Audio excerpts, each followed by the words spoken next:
14 मार्च को एक दिवसीय प्रवास पर बालाघाट पहुंचे प्रदेश के पंचायत एवं ग्रामीण विकास मंत्री और श्रम मंत्री प्रहलाद पटेल ने दोपहर 12 बजे कटंगी में नारी शक्ति वंदन कार्यक्रम में महिलाओं से विकसित भारत संकल्प को लेकर चर्चा की। तो वहीं वारासिवनी में लगभग दोपहर 2 बजे वो एनजीओ, किसानों और किसान संगठनों के प्रतिनिधियों से मिले, जिसके बाद दोपहर लगभग 4:30 पर वे बालाघाट पहुंचे। मंत्री प्रहलाद पटेल ने प्रेस से विकसित भारत संकल्प को लेकर पार्टी के विचारों को साझा किया। मंत्री प्रहलाद पटेल ने कहा कि भाजपा सतत 5 वर्ष काम करने वाली और सतत काम करने का संकल्प लेने वाली पार्टी है, जिसमें केंद्रीय नेतृत्व ने कार्यकर्ताओं को विकसित भारत संकल्प की जिम्मेदारी सौंपी है कि वो जन जन तक इसको लेकर पहुंचे और जनता से आग्रह करें कि यदि सरकार की जो योजना अच्छी है और आगामी 5 वर्ष में सरकार को क्या काम करना है, इसको लेकर सुझाव दें। उन्होंने कहा कि पार्टी ने लक्ष्य तय किया है कि विकसित भारत संकल्प को लेकर देश के 1 करोड़ लोगों की भागीदारी हो। हमें गर्व है कि हमने अपनी नीतियों से देश को आगे ले जाने का काम किया है। हमने अपनी नीतियों में कभी बदलाव नहीं किया, जिसका उदाहरण प्रधानमंत्री मोदी के 10 वर्षीय कार्यकाल का है, जिसमें हमारे पार्टी के संकल्प कश्मीर से धारा 370 हटाने और अयोध्या में राम मंदिर का निर्माण है। हम मंदिर के लिए जान देने तत्पर थे, लेकिन कभी सोचा नहीं था कि हमारे सामने वो बनेगा और हमारा संकल्प पूरा होगा। प्रधानमंत्री मोदी जी ने सनातन व्यवस्था और भाजपा के संकल्प को पूरा किया है। कि विकसित भारत संकल्प के जो हमारे लक्ष्य हैं उन्हें पूरे करने के निमित्त हैं। एक सुखद संयोग है कि आज जब मैं यहाँ प्रवास पर हूँ, उसके ठीक पहले हमारे लोकसभा उम्मीदवार की घोषणा हुई है। रणभेरी बस गई है भारतीय जनता पार्टी की तरफ से। जैसा पार्टी का काम करने का तरीका है, हम सतत 5 वर्ष काम करते हैं और सतत काम करने का संकल्प भी लेते हैं।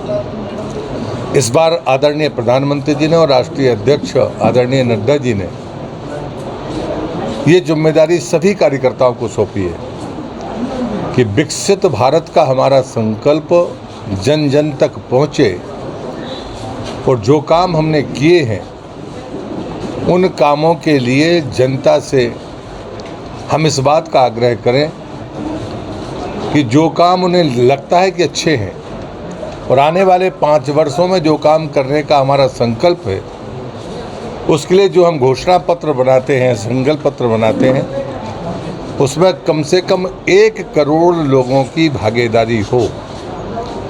उनमें मैं आपको भी निवेदित करता हूं, आप चौथे स्तंभ में हैं। 10 वर्ष का प्रधानमंत्री मोदी जी का कार्यकाल भारतीय जनता पार्टी के कार्यकर्ता को तो गौरव देता ही है, क्योंकि हमारे नेता न सिर्फ देश में बल्कि दुनिया में सबसे लोकप्रिय नेता है। दूसरी बात जिस पर भाजपा का कार्यकर्ता गर्व करता है, उसका समर्थक गर्व करता है, हमारी नीतियां। हमने अपने नीतियों में कभी बदलाव नहीं किया और उसका पिछले 10 वर्षों में अगर कोई श्रेष्ठ उदाहरण है तो वो धारा 370 को समाप्त करना है। जनसंघ के हमारे पहले राष्ट्रीय अध्यक्ष श्रद्धेय डॉक्टर मुखर्जी के बलिदान के बाद हमने 70 साल इंतजार किया, लेकिन हमने अपना संकल्प बदला नहीं और हमने धारा 370 को समाप्त किया। उन्होंने कहा कि रोजमर्रा की जरूरत वाले लोग लाभार्थियों के बीच योजनाओं में बिचौलिए खत्म हो गए हैं।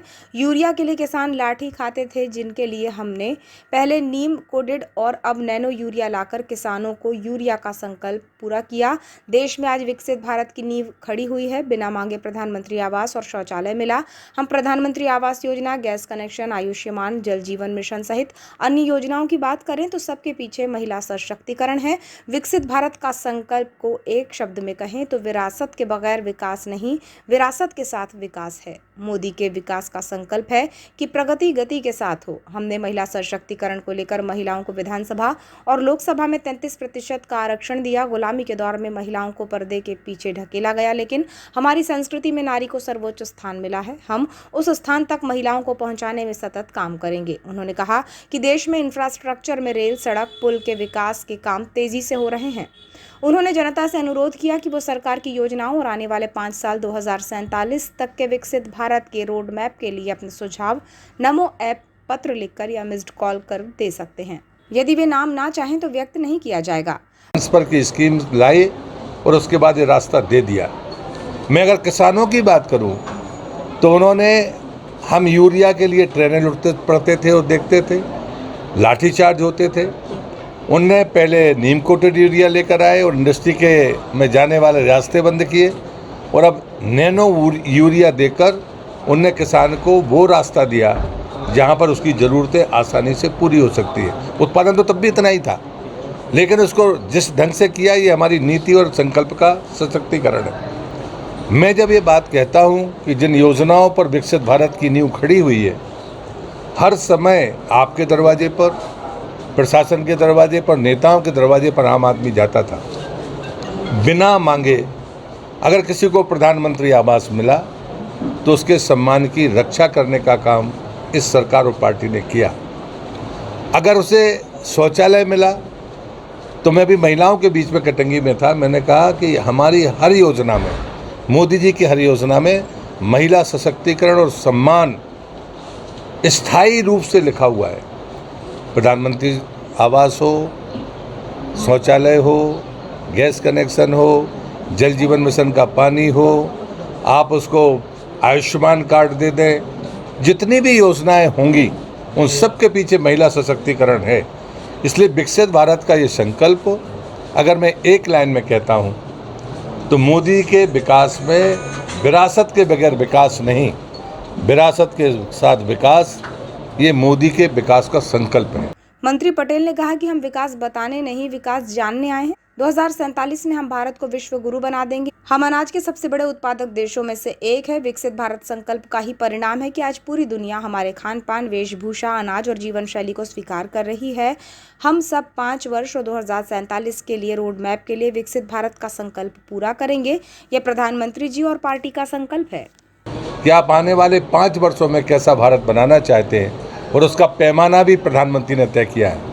देश की आज़ादी के 75 वर्ष का जब पैमाना तय हुआ था, तब प्रधानमंत्री ने कहा था कि 2024 तक देश के हर घर को मैं पानी दूंगा। अब उन्होंने कहा है कि 2047 तक हम भारत को विश्व गुरु बनाएंगे, लेकिन अभी उन्होंने कह दिया कि 2030 तक हम इस लक्ष्य को प्राप्त करेंगे।